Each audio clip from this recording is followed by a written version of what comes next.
تیسری چیز اور چوتھی چیز، یہ دونوں چیزیں تمہارے لیے، آج کے موجودہ نوجوانوں کے لیے، اور اس میں آپ کو اچھی باتیں ملیں گی۔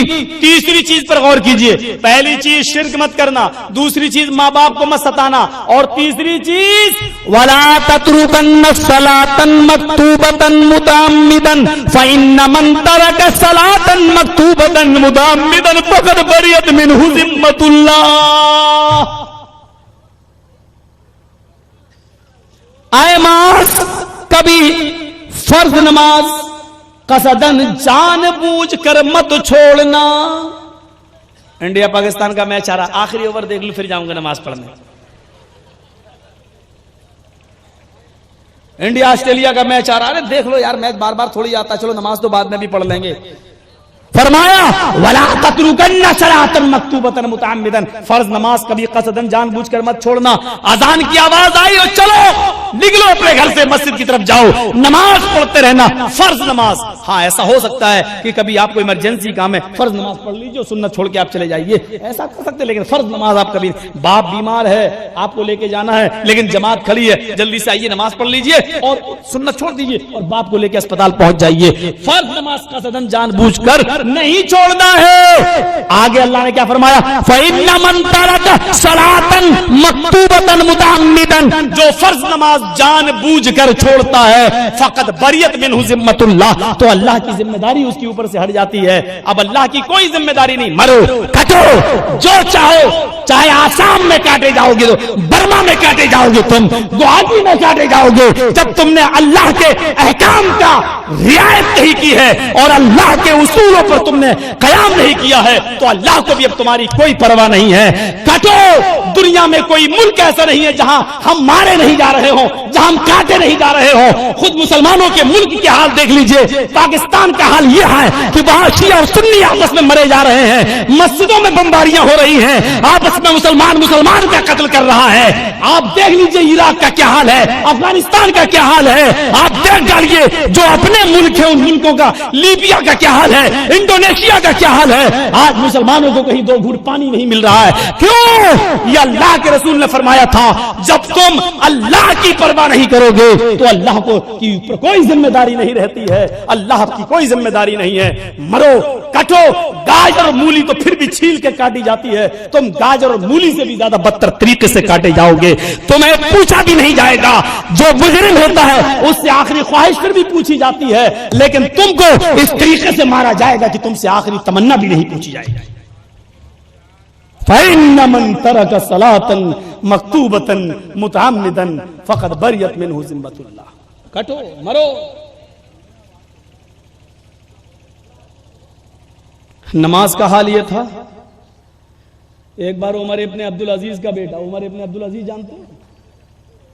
عمر ابن عبدالعزیز ایک خلیفہ، ایک منسٹر گزرے، منسٹر، اسلامی منسٹر، اور مالک ابن دینار کہتے تھے کہ لوگ مجھے کہتے ہیں کہ بڑا نمازی ہے، بڑا پرہیزگار ہے، بڑا متقی ہے، بڑا ڈرنے والا ہے اللہ سے بڑا ڈرنے والا ہے۔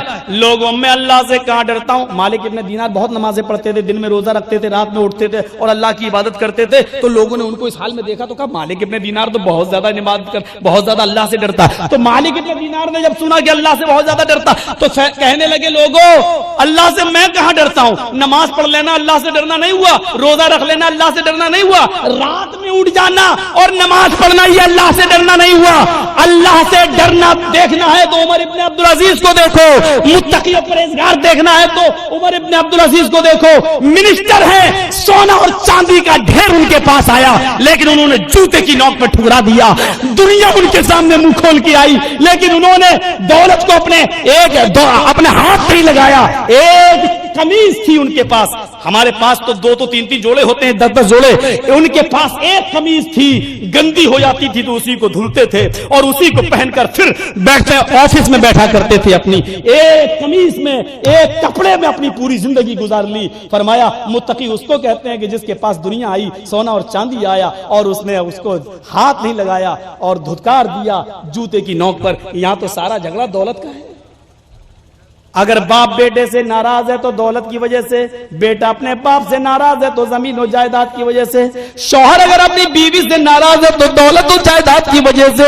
تیرے باپ نے ہمیں جہیز نہیں دیا، موٹر سائیکل نہیں دی ہے، اور بیوی اپنے پتی سے اگر جلتی ہے تو اسی لیے کہ تم نے یہ گھر میرے نام نہیں کیا، اپنے بھائیوں کو دے رہے ہو، بہنوں کو دے رہے ہو، میرا بھی تو حق ہے، مجھے کیوں نہیں دے رہے ہو؟ اور آج ایک دوسرے کا جو مرڈر اور جو قتل ہو رہا ہے، یہ ساری کی ساری چیزیں اسی دولت کے راز میں مضمر ہیں۔ میرے بھائیوں، یہ دولت ایسی چیز ہے جس کے بارے میں قرآن نے پہلے ہی کہہ دیا تھا، یا ایھا الذین آمنوا لا تلھکم اموالکم ولا اولادکم عن ذکر اللہ۔ اے مسلمانوں، کہیں تمہیں تمہارا مال اور تمہیں تمہاری اولاد اللہ کی عبادت سے، اللہ کے ذکر سے، اللہ کی بھکتی سے کہیں غافل نہ کر دیں، کہیں نماز اور روزے سے تمہیں غافل نہ کر دیں، یعنی مال اور اولاد کی محبت کہیں تمہیں نماز اور روزہ چھوڑنے پر مجبور نہ کر دے۔ یہ مال اور دولت کی وجہ سے ہی سب کچھ ہوتا ہے۔